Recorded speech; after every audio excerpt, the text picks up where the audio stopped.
Timing देखिए sir, Saturday और Sunday, पर वो ये भूल गए कि सैटरडे और संडे को अगर कोर्ट की छुट्टी होती है, बच्चों की भी छुट्टी होती है, लंका लगा देंगे तुम्हारी। वहाँ पे तो पता नहीं तुमने लंका जलाई थी कि नहीं जलाई थी, हम तुम्हारी लंका जरूर जला के रख देंगे अब की बार। हिंदू कॉलेज की धरती पर आप भावनाओं के नाम पर रामकथा करवा सकते हो किसी कॉलेज में। यहाँ की एक प्रोफेसर को मैंने एक डिबेट कॉम्पिटिशन में सुना था, बोल रही थी राम मंदिर मेरा बचपन का सपना था, पूरा हो गया। ये सब हो सकता है। फिर कोई एरा गहरा लफंगा आएगा, किसी साइबर क्राइम में जाकर के रिपोर्ट करवा देगा और आप रात को 10:30 बजे घुस जाएंगे किसी के घर पे। वो असिस्टेंट प्रोफेसर है, वो इतिहासकार है, वो इस देश का नागरिक है, वो आतंकवादी नहीं है जो 10:30 बजे घुस जाओगे। स्ट्राइक करने गए थे उसके घर पर। पंजाबी में एक अच्छा सॉन्ग है कि तेरे यार नू दबण दू फिरदे हैं पर दबदा किथे आ।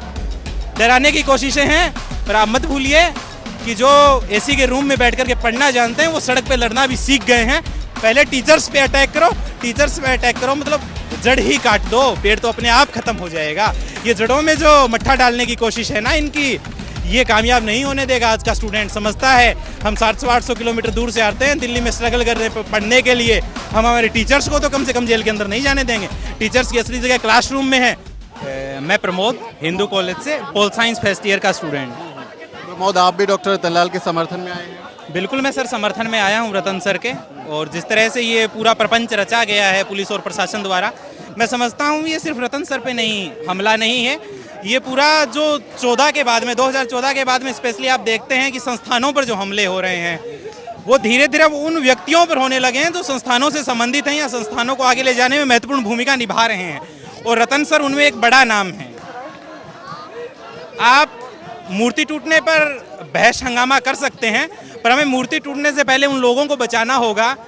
अभी मुझसे एक पूछा गया था एक बाइट में कि आप डॉक्टर अंबेडकर की मूर्तियां टूट जाती हैं, वहाँ नहीं बोलते, आज क्यों खड़े हैं एकेडमिक के लोग? तो मैंने कहा मैं बात आपके सामने दोहराना चाहता हूँ न्यूज़ ब्रेक के माध्यम से कि मूर्तियां टूटे न टूटे वो एक अलग बात है, पर मूर्तियों से पहले हमें उन लोगों को बचाना होगा जो जिंदा अगुआ हैं बाबा साहब के इस देश में।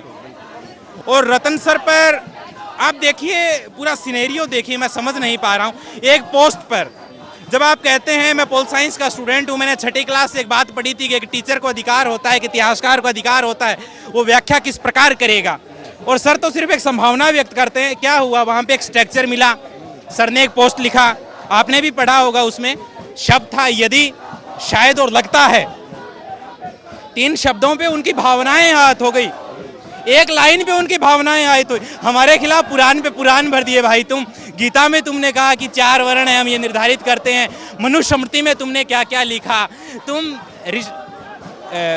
ऋग्वेद का 10वां सूक्त उठा करके देखो, पुरुष सूक्त, उसमें तुमने क्या क्या लिखा। हमारी मतलब हमारा तो कुत्ता कुछ नहीं, तुम्हारा कुत्ता टॉमी हो गया। वाह भाई, मतलब हमारी भावनाएं नहीं है कुछ भी, हमारी भावनाएं कोई कद्र नहीं है, पसीने की तरह बहने के लिए हैं यहाँ सड़कों पे, हम एकेडमिक में बहते रहें। आप देखिए अत्याचार कहाँ था, घोड़ी पे नहीं चढ़ने दे रहा, आपने उसकी कवर की थी राजस्थान में।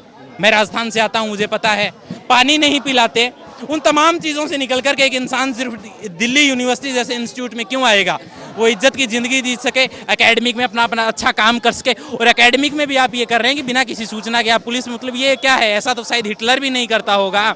इतिहास के स्टूडेंट होने के नाते, इतिहास में इंटरेस्ट होने के साथ में, मैंने रतन सर के मुँह से ऐसा कई बार सुना है कि मुगल दरबारों में, अंग्रेज़ों के दरबारों में बात साफ साफ कह दी जाती थी मुँह पर, और कोई एक्शन नहीं होता था, उनकी बातें सुनी जाती थी। 2014 से पहले हुआ है, इमरजेंसी पे दिल्ली यूनिवर्सिटी की धरती पे हुआ है। हिंदू कॉलेज की धरती पर आप भावनाओं के नाम पर रामकथा करवा सकते हो किसी कॉलेज में। यहाँ की एक प्रोफेसर को मैंने एक डिबेट कॉम्पिटिशन में सुना था, बोल रही थी राम मंदिर मेरा बचपन का सपना था, पूरा हो गया। ये सब हो सकता है। एक टीचर अगर पोस्ट करे तो पहले तो आप धमकियां दोगे 6 दिन उसे, वो प्रधानमंत्री को पत्र लिखने को मजबूर हो, प्रधानमंत्री उसे रिस्पॉन्स ना दे, फिर कोई एरा गहरा लफंगा आएगा, किसी साइबर क्राइम में जाकर के रिपोर्ट करवा देगा और आप रात को 10:30 बजे घुस जाएंगे किसी के घर पे। वो असिस्टेंट प्रोफेसर है, वो इतिहासकार है, वो इस देश का नागरिक है, वो आतंकवादी नहीं है जो 10:30 बजे घुस जाओगे। स्ट्राइक करने गए थे उसके घर पर, और अब तक आप परिवार वालों को नहीं बता रहे हो कि वो है कहाँ। तो ये डराने की कोशिश है, ये सीधा सा डराने की कोशिश है। पंजाबी में एक अच्छा सॉन्ग है कि तेरे यार नू दबण दू फिरदे हैं पर दबदा किथे आ।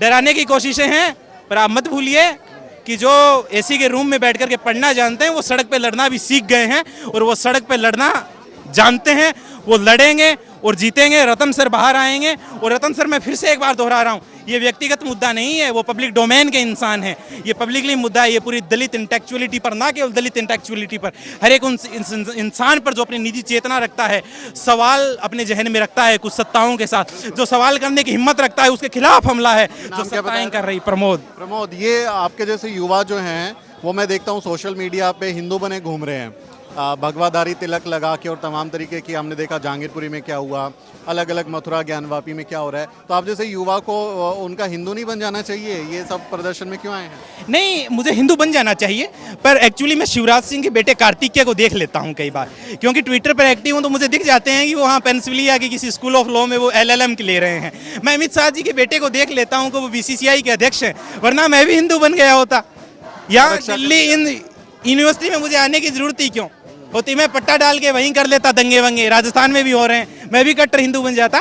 पर मैं उन लोगों को देख लेता हूँ कि उनके बेटे क्या कर रहे हैं, तो फिर कुछ आता है कि भाई इनके बेटे ये कर रहे हैं, हमारी धर्म की रक्षा क्यों नहीं कर रहे? वो अपने बेटों को क्यों नहीं भेजते हैं? शिवराज सिंह कार्तिकेय चौहान को नहीं भेजते, अमित शाह जो जय शाह को नहीं बोलते कि जाओ धर्म की रक्षा करो, धर्म खतरे में है? धर्म की रक्षा है क्या? धर्म होता क्या है? धर्म की परिभाषा तो दो।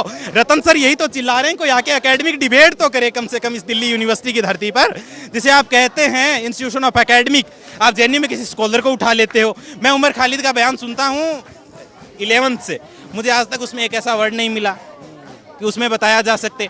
आप देशद्रोह की धारियां लगा देते हो, आप लालू जी के घर पे CBI का छापा भेज देते हो, आजम पे अनवासी केस में उन्हें जमानत मिलती है, आप 13 खुलवा देते हो।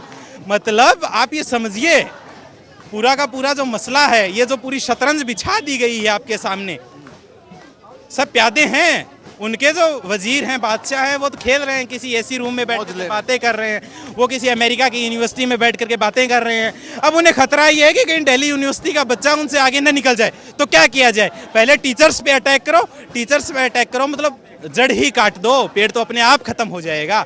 ये जड़ों में जो मट्ठा डालने की कोशिश है ना इनकी, ये कामयाब नहीं होने देगा। आज का स्टूडेंट समझता है, हम 700-800 किलोमीटर दूर से आते हैं दिल्ली में स्ट्रगल करने पढ़ने के लिए, हम हमारे टीचर्स को तो कम से कम जेल के अंदर नहीं जाने देंगे। टीचर्स की असली जगह क्लासरूम में है, और संविधान इजाजत देता है टीचर किसी भी तरीके से एक्सप्लेन कर सकता है। टीचर ज्योतिबा फुले की परंपरा का है, वो अम्बेडकर की परंपरा के इंसान हैं। और उनका लिखा अगर बोल दिया तो उनका लिखा बोला जाएगा, क्या कर लोगे आप? ज्यादा से ज्यादा क्या कर लोगे? ये सिर्फ छटपटाहट है। शाम तभी काटता है जब उसे लगता है कि हाँ अब आ रहा है अंत। केकड़ा तभी काटता है जब उसे लगता है कि हाँ अब कुछ हो रहा है। ये सिर्फ छटपटाहट है, इनसे होने वाला कुछ नहीं है। गीदड़ भभकियाँ है गीदड़। और हमेशा मैं रतन सर के लिए, तो कल रात भी मैंने कहा था, मैं आपसे फिर कह रहा हूँ इस माध्यम से, क्योंकि सबसे बड़ा माध्यम है, बहुजन सबसे ज़्यादा आपको देखते हैं सर, कि गीदड़ शेर को घेर सकते हैं, हो सकता है वार भी करें, पर शेर को हरा नहीं सकते। रतन सर हारेंगे नहीं। Ratan sir not as a person, not as a professor, वो पूरी दलित अस्मिता का, पूरी देश की इंटेलेक्चुअलिटी का, उस जमानत का उन लोगों का, भीड़ में नहीं है वो उन लोगों में है जो सवाल करने की हिम्मत करते हैं हिंदू के कैंपस में खड़े होकर के। और मुझे एक बात का आश्चर्य ये हुआ जो मैं शेयर करना चाहता हूँ। परसों की बात है, मैं 5 बजे के बाद, मैं हिंदू कॉलेज में पढ़ता हूँ, तो मेरी साइकिल लाने गया। मुझे पियोन ने बोला कि बेटा ये पढ़ने का है, 5 बजे के बाद नहीं आ सकते आप। मतलब एक स्टूडेंट 5 बजे के बाद नहीं जा सकता, बिना किसी नोटिस के, बिना किसी परमिशन के। 10:30 बजे पुलिस घुसी कैसे वहाँ? रतन सर कोई आतंकवादी हैं? नोटिस देते, बुलाते, पेशी करवाते। टाइमिंग देखिए सर, सैटरडे और संडे। पर वो ये भूल गए कि सैटरडे और संडे को अगर कोर्ट की छुट्टी होती है, बच्चों की भी छुट्टी होती है, लंका लगा देंगे तुम्हारी। वहाँ पे तो पता नहीं तुमने लंका जलाई थी कि नहीं जलाई थी, हम तुम्हारी लंका जरूर जला के रख देंगे अब की बार। जैसे छात्रों का अपने टीचर्स के प्रति प्यार भी है और वो गुस्सा भी है कि किस तरह से बहुजन बुद्धिजीवियों को शिकार बनाया जा रहा है, डॉक्टर रतनलाल जैसे लोगों पर हमला किया जा रहा है, उसके मुखालफत करते हुए, उसको चैलेंज करते हुए यहाँ लोग आए हैं और डॉक्टर रतनलाल को रिहा करने की मांग कर रहे हैं। आपका इस बारे में क्या सोचना है? कमेंट में ज़रूर लिखें और हमारे चैनल को ज़रूर सब्सक्राइब करें। अगले किसी वीडियो में मुलाकात होगी दोस्तों।